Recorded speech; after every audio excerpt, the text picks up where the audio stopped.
अस्सलाम वालेकुम। उम्मीद है कि अल्लाह के फजल से आप सब खैरियत से होंगे। अल्लाह मियाँ आप सबको अपनी हिफाजत में रखे, अपने अपने घरों में खुश रहें, आबाद रहें और हमें भी सब अपनी दुआ में ज़रूर याद रखा करें। इसके साथ हम चलते हैं अपनी आज की रेसिपी की तरफ। हमारी आज की रेसिपी है जी चिकन टिक्का बोटी मसाला। उसके लिए हमने जो चीज़ें ली हैं, यहाँ पे मैंने हाफ़ के जी चिकन ली है। इसमें मैं अब ऐड करूँगी हाफ़ टी स्पून हल्दी पाउडर,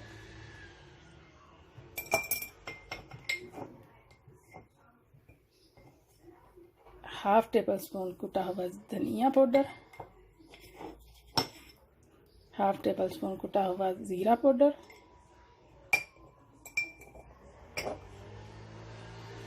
हाफ टी स्पून सुरख मिर्च का पाउडर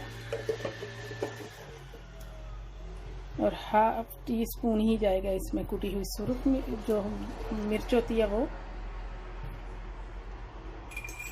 साथ ही इसमें जाएगा 1 टेबल स्पून चाट मसाला,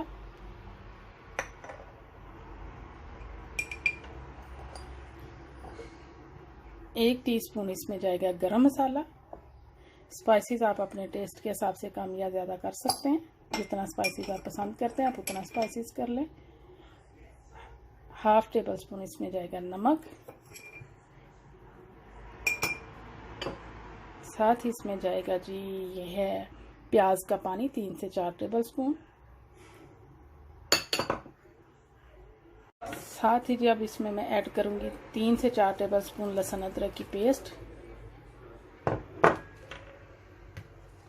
और इसमें जाएगा तकरीबन 3 टेबल स्पून दही। इन सारी चीज़ों को मैं अब अच्छे से मिक्स करूंगी। यहाँ पे मैंने 2-3 टेबल स्पून जो दही ली है, अब मैं इन सारी चीज़ों को बहुत अच्छे से मिक्स करूंगी। अगर आपको हमारी वीडियो पसंद आए तो हमारे चैनल को सब्सक्राइब करें, वीडियो को लाइक करें और शेयर करें। और अब इस सारी चीज़ों को अच्छे से मिक्स करके मैं इसे आधे घंटे के लिए मैरिनेट करके रखूँगी। अगर आपके पास टाइम हो तो आप इसे 1 घंटे के लिए भी रख सकते हैं।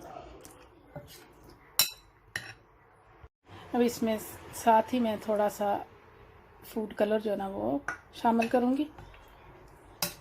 इसको भी मिक्स करके अब हम कवर कर देंगे। देखें जी, इसको तकरीबन एक आधा घंटा हो गया हुआ मैरिनेट किए हुए। अब इसमें मैं ऐड करूँगी तकरीबन हाफ कप के करीब जो है ना कुकिंग ऑयल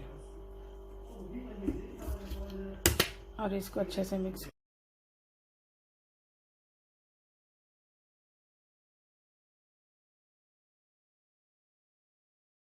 यहाँ पे ले लिया जी मैंने पैन।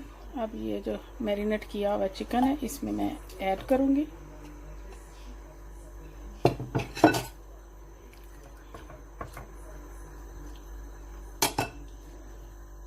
अब यहाँ पे मैंने लिए हैं 4 से 5 सब्ज़ मिर्चें और एक बड़े साइज़ का है टमाटर। ये मैं इसी तरह पकड़ के इसके ऊपर रखती जाऊंगी।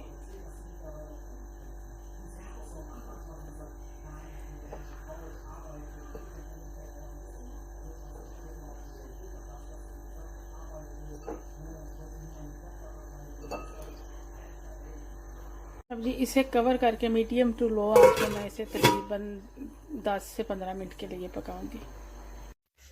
यहाँ पे देखें जी इसे 10 से 12 मिनट हो गया वह पकते हुए। टमाटरों और दही ने अपना पानी जो है ना वो छोड़ा हुआ है। चिकन हमारी तकरीबन गल चुकी है। अब इसका पानी खुश्क करने के लिए इसकी आंच जो है ना वो मैं तेज़ करूँगी। इसे तेज़ आंच पे मैं भूनूंगी ताकि इसके अंदर जो भी पानी है वो खुश्क हो जाए। अगर आप यही रेसिपी बीफ और मीट में बनाना चाहें तो सेम इन्हीं इंग्रेडिएंट से तैयार होगी। सिर्फ आप उसको मैरिनेट करते हुए उसके अंदर जो है ना वो पपीते का पाउडर ऐड कर लें। अब इसको मैं 4 से 5 मिनट के लिए बहुत अच्छे तरीके से भूनूंगी ताकि इसकी हम अच्छी सी बनाई करें और इनको अच्छी सी एक लुक दे। यहाँ पे देखें जी ये बहुत अच्छे से भुन चुका है। देखिए जी हमारा चिकन टिक्का बोटी जो है ना बिल्कुल अब तैयार है। अब इस पर मैं थोड़ी सी कसूरी मेथी जो है वो ऐड करूँगी। अगर आपको हमारी आज की रेसिपी पसंद आए तो हमारे चैनल को सब्सक्राइब करें, वीडियो को लाइक करें और शेयर करें। इसके साथ हमें दें इजाज़त। अपना बहुत सा ख्याल रखें, हमें भी अपनी दुआ में याद रखें। इंशाल्लाह फिर मिलेंगे अगली रेसिपी के साथ। अल्लाह हाफिज़।